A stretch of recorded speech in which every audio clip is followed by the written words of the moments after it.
Hello and welcome to The Telescope. Every week we'll bring you a fresh insight from the biggest car market in the world. Today's car is the 2025 Cadillac XT5. Now this might come as a surprise to North American viewers of The Telescope because for the US market at least, the 2025 XT5 looks like this, the current generation. And we're talking about the next generation here. We're filming this on August the 29th, just one day before the press conference of the 2024 Chengdu Auto Show. This is the China market 2025 Cadillac XT5. I fully expect the US market to follow, but as of this moment in time, this is a China-only model. I've sat in a workshop and listened to quite a lot of marketing speak, but let's cut to the chest. This new generation XT5, in a nutshell, has been lyricized. I know that's not a word, but you get what I'm saying. This new XT5 is going to inherit all the good stuff from its fully electric flagship, and it's launching on the same day as the China spec extended wheelbase BMW X3 here in China. And I have to say, to come up against the new generation BMW X3 in China, this update is very much needed. From the exterior, this is unmistakably a Cadillac in a good way. Although I said this car has been lyricized, this does not look like an electric car because it isn't. So there's nothing wrong with having a big grille on it. Overall, this is a handsome car and has the presence of a bigger car than what it's supposed to be. And that's because size-wise, such as the need for more space, this XT5 is now pretty much a two-row XT6.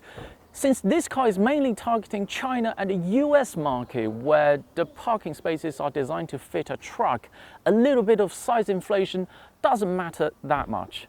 One thing about these lights, they don't just look cool, these are matrix LEDs. It can block out incoming cars and still maintain that high beam. I used to think this is a gimmick until I did that 2,000 kilometer drive this Chinese New Year. So if you do a lot of driving at night on the highway, I think this is more or less a necessity now, and not every rival has this. If you go for the mid and top spec of this XT5, then you get the full-fat four-wheel drive. It can declutch the rear axle and be pure front-wheel drive in daily driving, and therefore it could be quite efficient.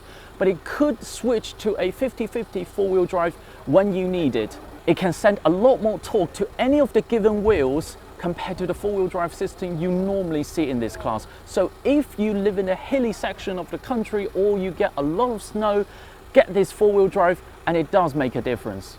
On the interior, you see where I was going with this lyricized theme. It now gets the same 33-inch ultra-wide screen, and now this is a completely different world compared to the current generation XT5, and also very competitive with the upcoming BMW X3.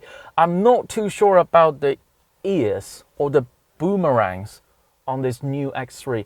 At this moment in time, I have not seen the X3 in person. Maybe in my opinion on that will change when I see the real car, but let's just say in pictures, the X3 feels like it has to be that way because it has a bigger brother, the X5.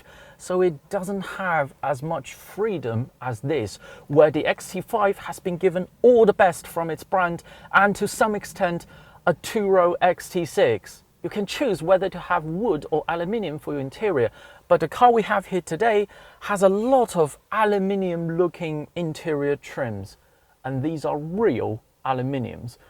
You just don't normally see material honesty at this price level. This screen, I don't know why Cadillac hasn't made a huge deal out of this spec, or if no car journalists understand this up until this point, but this screen has 3,375 local dimming zones.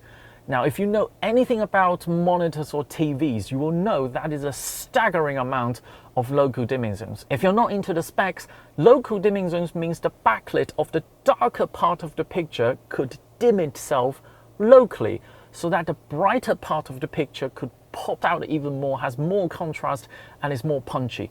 The Apple Pro Display XDR has 576 local dimming zones, and this screen, a display on a car, has 3,375. That's why it looks on point.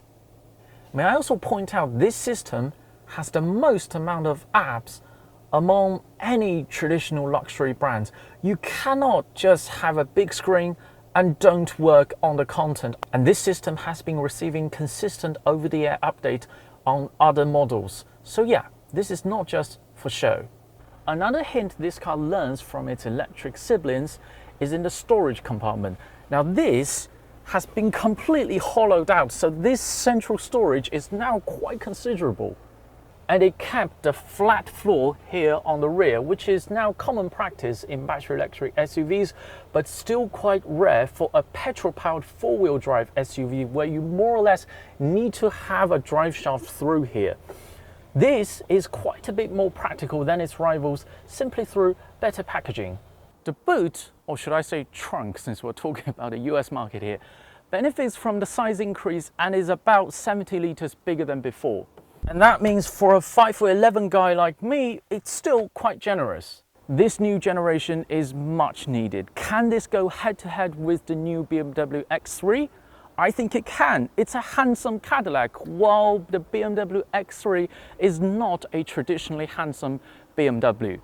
That is all from the Telescope today. If you enjoyed this video, keep watching, keep subscribing. More videos coming along very soon.